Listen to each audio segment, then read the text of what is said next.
mass, matter.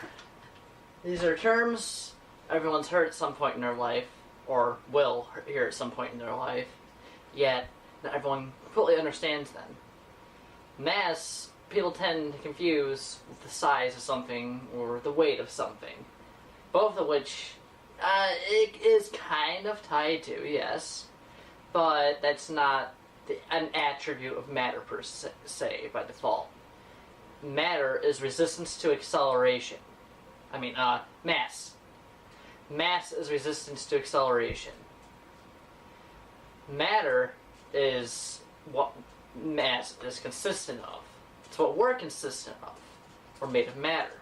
Particles of matter. Now, I could get into the particle part of that now, but I'm not going to do that quite yet. I'm going to wait a few to do that. Now, the reason I was bringing up mass is because mass is relative to force.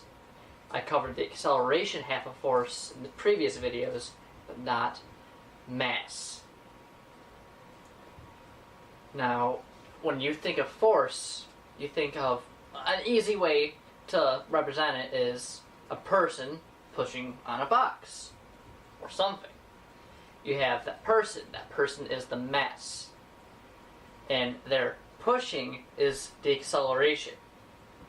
So that person plus their pushing on that box is the force.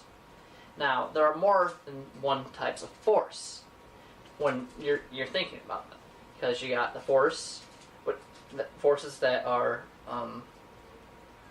horizontal, and you have forces that are vertical.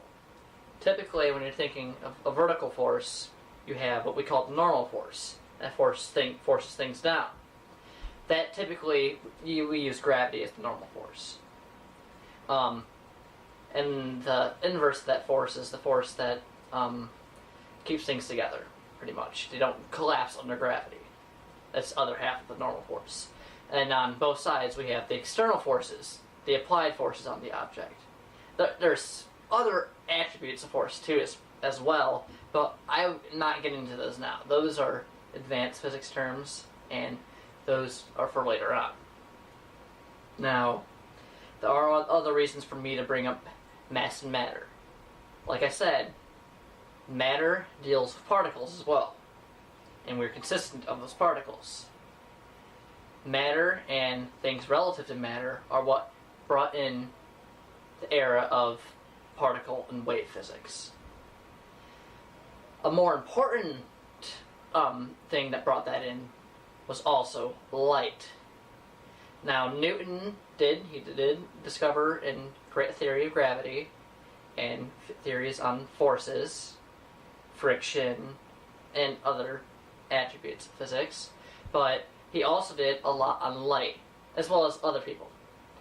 Like, I'm not going to bring up names right now, but there are a lot of other people that did experiments on light and wrote works on light. And that's how we got to where we are now.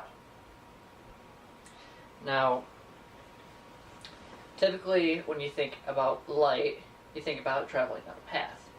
Now, the way it travels can be seen in two ways. Some people back in 1800s thought it traveled outward like a wave or down a line, like a particle. And eventually, got down to them doing experiments on the wave particle duality experiments. Now, I was a little rough around the edges explaining some stuff about light this time. However, I was just trying to give a brief overview of what's to come next time. Next time, I'll be discussing light from beginning to where I'm going to leave off in detail. See you next time.